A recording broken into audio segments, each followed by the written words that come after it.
I hated working there. I think that most people can say night shifts suck. Being a college student doesn't help either. I missed most of the good parts of my freshman year because of my job, leading me to develop a bad case of FOMO.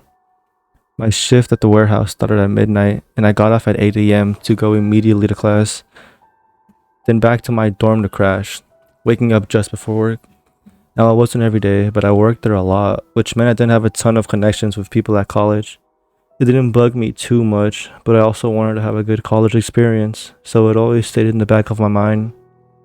Now, I know the obvious question of why I didn't quit and get a job somewhere else with more flexible hours.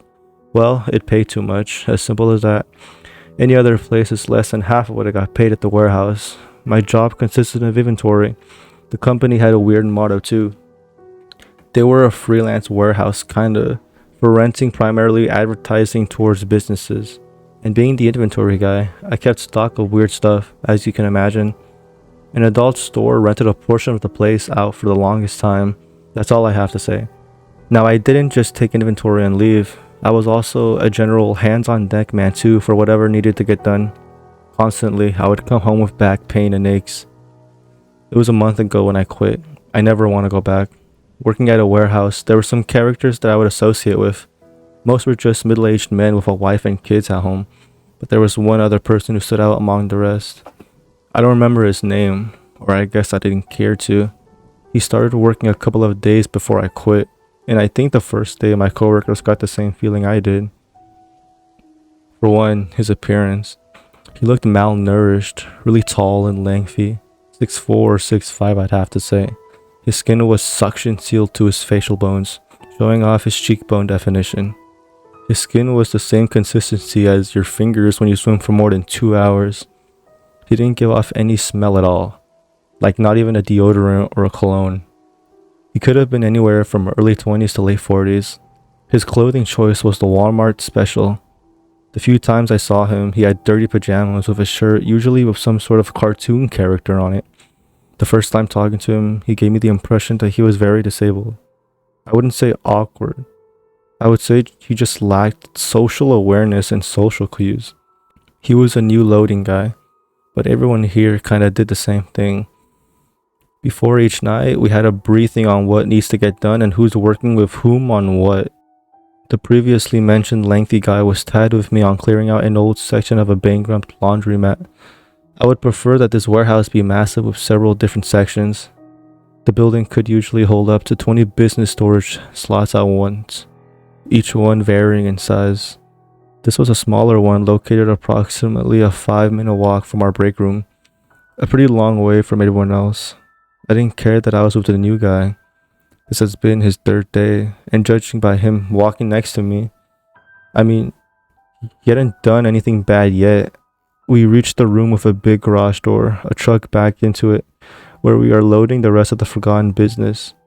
Cardboard and wooden boxes lined up with image prints of laundromats, carpets, computers, and desks on the outside, each box varying in size, unorganized. I brought my headphones with me, but I think my coworker had other plans. He reminds me of an annoying guy on a plane talking when you are trying to sleep. So, how long have you been working here for? It caught me off guard.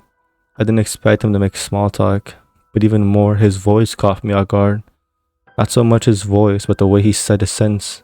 It's like if someone read the entire dictionary but didn't know how to spit out a sentence properly. It's been a couple of years for me. I lied. I'm not sure why. Maybe because I wanted to seem more intimidating. He didn't respond, followed by a very awkward silence you'd find at a reunion.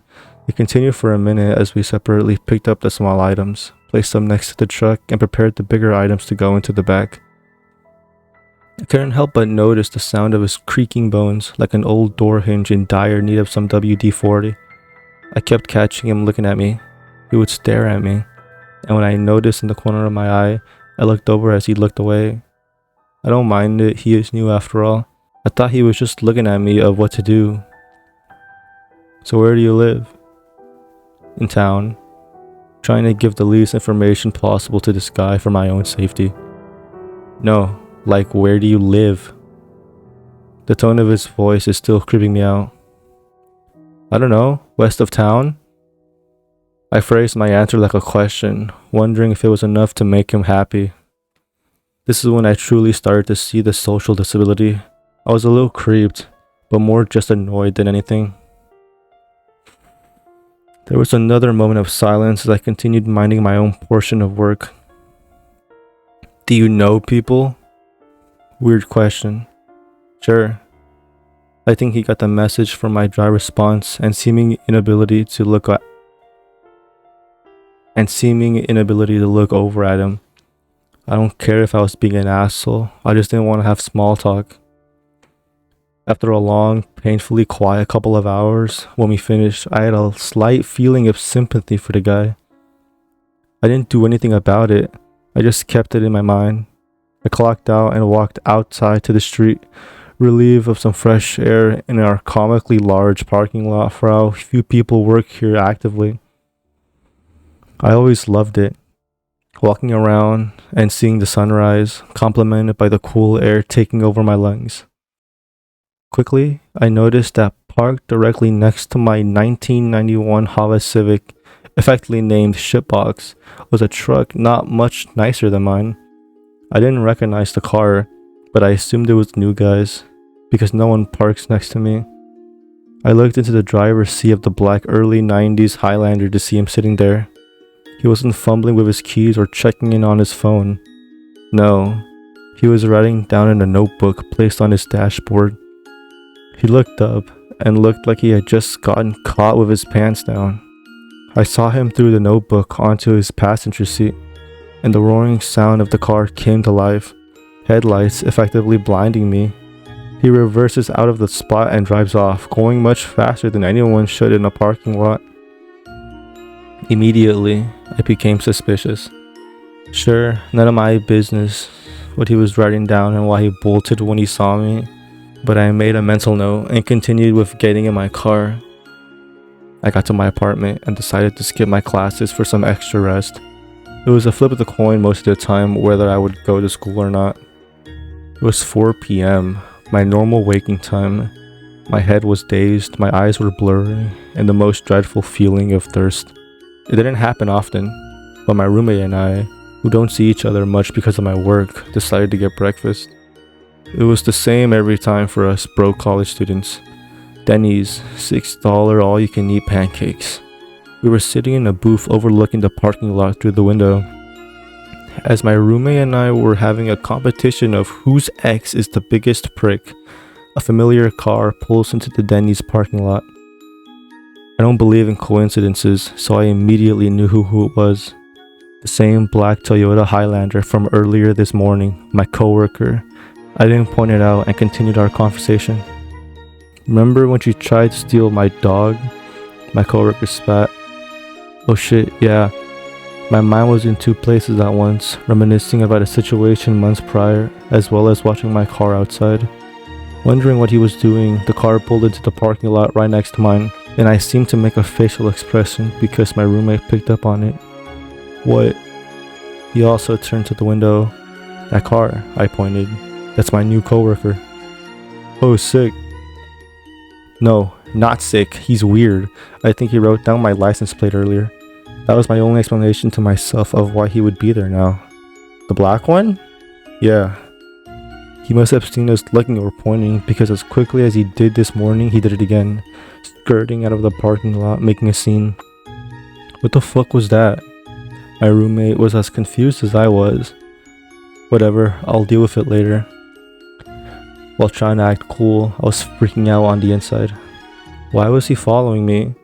Was he planning to do something to my car if he didn't see us watching him? Safe to say I did not want to go to work tonight, contemplating calling in sick. It was 10 p.m., 2 hours before I had to clock in, dreading every moment of existence.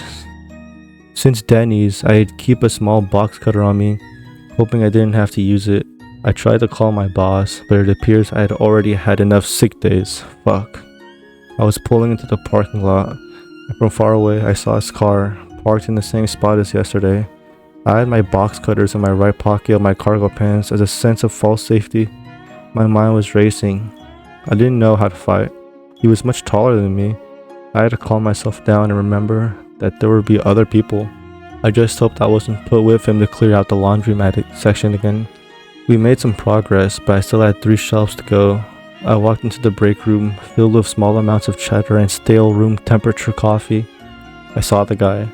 He was just sitting on his phone in the corner. I looked over and saw that we were still working together. My heart sank so far into my chest.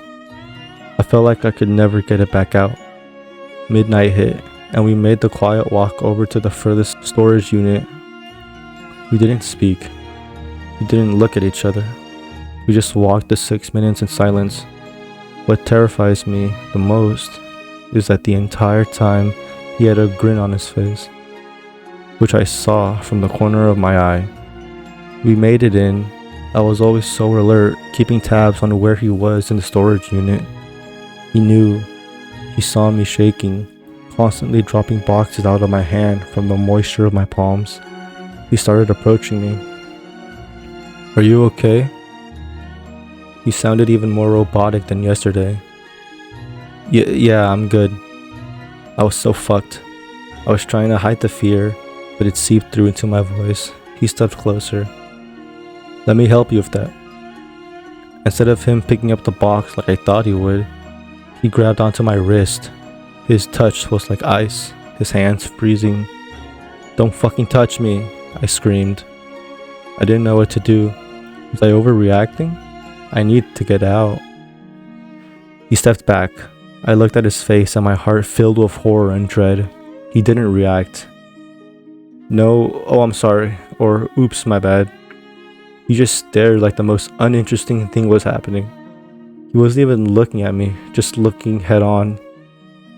I couldn't be in the room with him anymore. I ran to the lockers, grabbed my shit and bolted.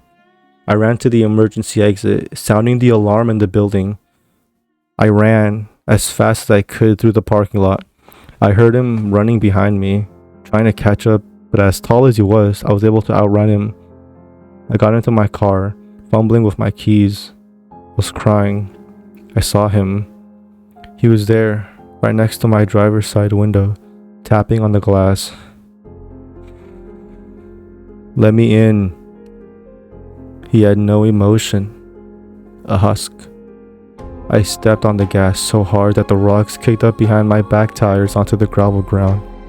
I skidded out of the parking lot and onto the road, looking back to see if he followed me, banging on my steering wheel and screaming to myself. I've never been this terrified in my life. I got home and called my boss. I'm done. I didn't go to class for the next few days.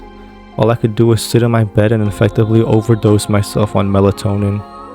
What would have happened if I didn't run? It was a week later, I saw him again. I was leaving my dorm room and looked down at the very end of the hall. It was him. He knows where I live. He didn't move. The same lifeless emotion on his face as earlier. I went back inside and crumbled to my knees. It's been a week since then. I don't know who else to tell this to, so I'm telling it here. I could call the police, but legally the guy did nothing wrong. I mean, at the best, he could go to jail for stalking, but I don't know if there would be enough evidence for that. I heard from one of my coworkers that he got fired. They saw the camera feed and got fired for misconduct. I guess it wasn't harassment because it appeared to be an accident that only happened once. I've been going to class this last week, always keeping some sort of weapon to protect myself. I just hope I never see that black Highlander again. Ooh.